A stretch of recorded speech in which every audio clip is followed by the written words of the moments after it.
The grand Metropolitan Hotel in downtown Chicago sparkled like a jewel box on that crisp autumn evening.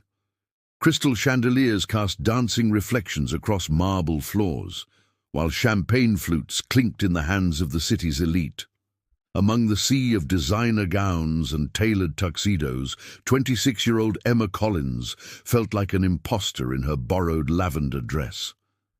Emma was a family counselor who worked with at-risk youth in underprivileged neighborhoods. She earned barely enough to cover her modest apartment rent, and events like this annual fundraising gala were completely outside her world. Her colleague Sarah had practically dragged her here, insisting she needed a night away from the demanding caseload that consumed her life. Standing near the ornate entrance, Emma was seriously considering slipping out early when her blood ran cold. Walking through the crowd, arm in arm with a woman dripping in diamonds, was Ryan, her ex-boyfriend. The man who had systematically destroyed her self-esteem over 18 months, who had cheated on her with multiple women, and who had told her that dedicating her life to helping troubled kids was a waste of her education. Ryan spotted her.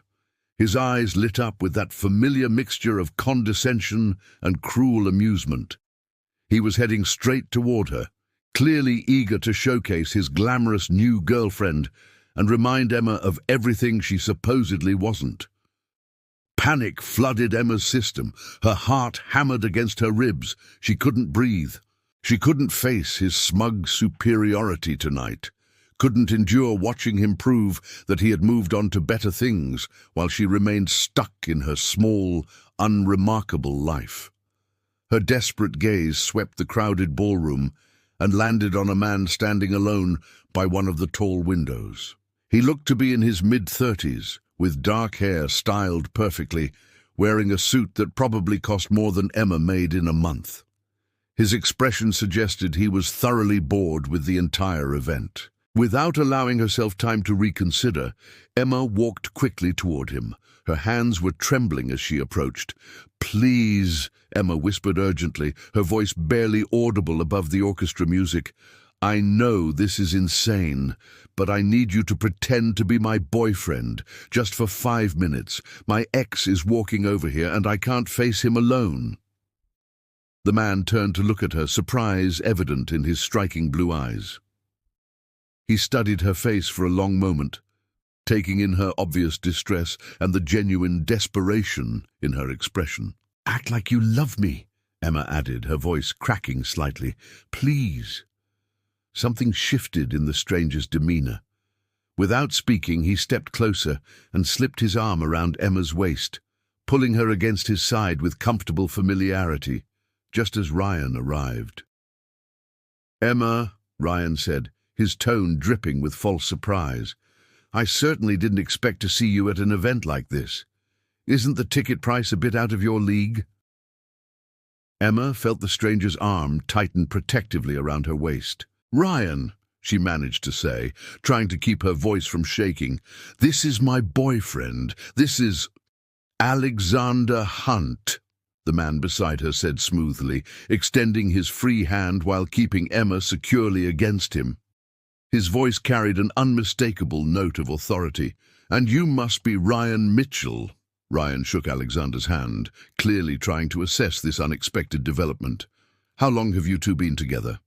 4 months, Alexander replied without hesitation. "Though honestly, it feels like I've known Emma my entire life. She's remarkable." He looked down at Emma with such convincing affection that she felt her breath catch. For a moment, she almost believed it was real. "Emma does extraordinary work with youth programs," Alexander continued.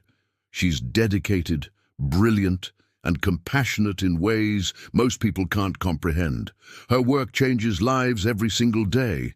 I consider myself incredibly fortunate that she agreed to be with me." The smug expression drained from Ryan's face. He clearly hadn't expected this response. "That's wonderful," Ryan said stiffly. "Well, we should catch up sometime, Emma." "Perhaps," Alexander said, his tone making it abundantly clear that would never happen. "If you'll excuse us, I promised Emma a dance." Alexander guided Emma onto the dance floor with practiced ease, his hands settling naturally at her waist as they began moving to the music. Emma was still shaking, adrenaline and relief coursing through her system in equal measure. "Thank you," Emma whispered, her eyes glistening with unshed tears. "I'm so sorry for ambushing you like that. I just completely panicked." "I could see that," Alexander said, his voice considerably gentler now. "That was your ex-boyfriend." Emma nodded. "He was terrible to me, controlling, unfaithful, and constantly making me feel worthless. I just couldn't face his judgment tonight." "What he said about your work, about youth programs, is that true?" Alexander asked. "Yes," Emma confirmed. Alexander's expression hardened slightly. "Yes," Emma confirmed. Alexander's expression hardened slightly. "I work with teenagers from difficult backgrounds, trying to help them avoid destructive paths. It doesn't pay well, but it matters more than anything else I could imagine doing." Alexander's expression hardened slightly. "Your ex was a fool.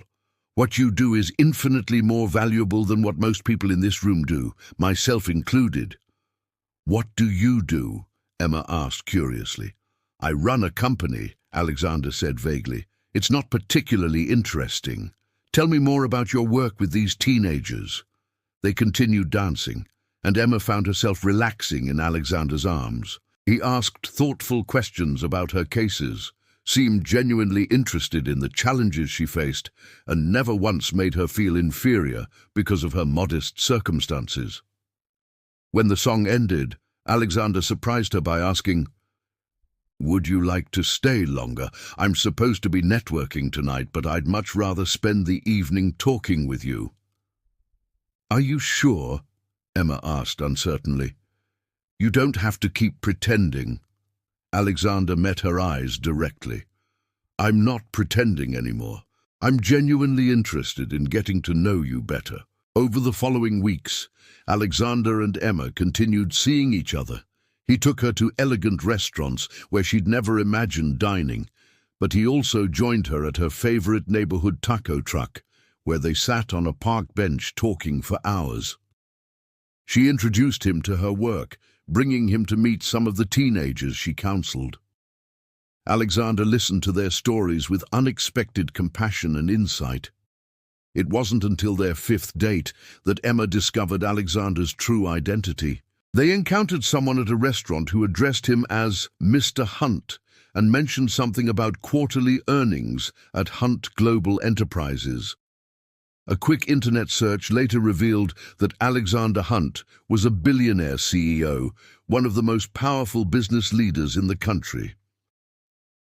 "Why didn't you tell me?" Emma asked when they were alone later that evening. She felt simultaneously betrayed and confused. "Because I wanted you to know me as Alexander, not as my net worth or my company's profile," he explained earnestly.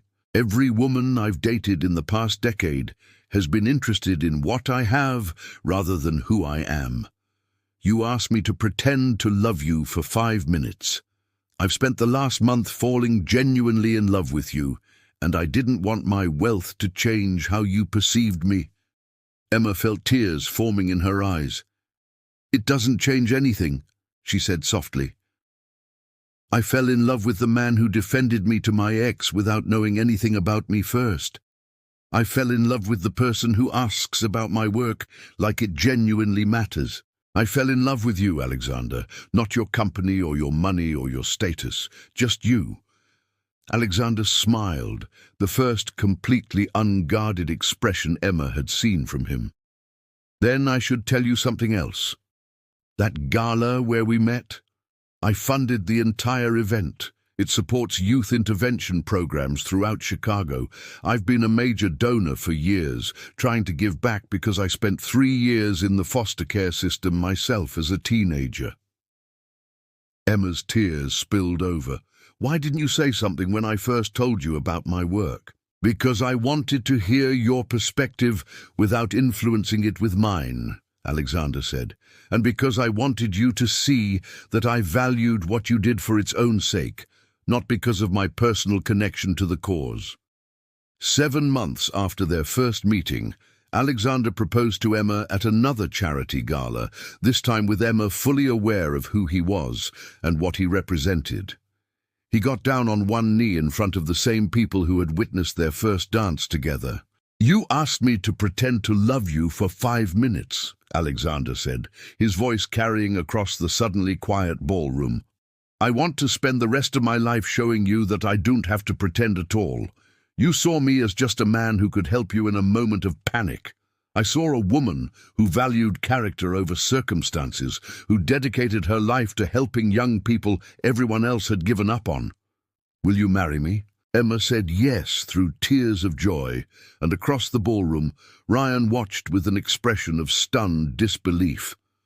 At their wedding 6 months later, Alexander shared their story with their assembled guests.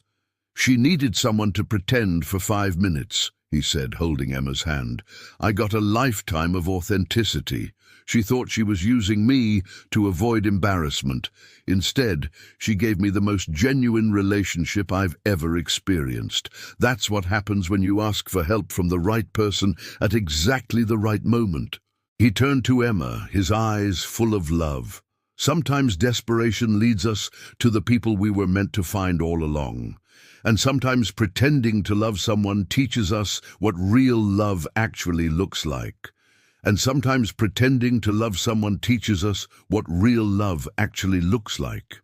As they kissed, the assembled guests erupted in applause, celebrating not just a wedding, but a love story that began with a desperate whisper and became something neither of them had ever expected to find. If this story touched your heart, remember that authentic connections can begin in the most unexpected moments. Sometimes the bravest thing we can do is ask for help, and sometimes the kindest thing we can do is say yes when someone asks. Real love doesn't require pretense. It simply requires showing up as our truest selves and recognizing the same courage in others.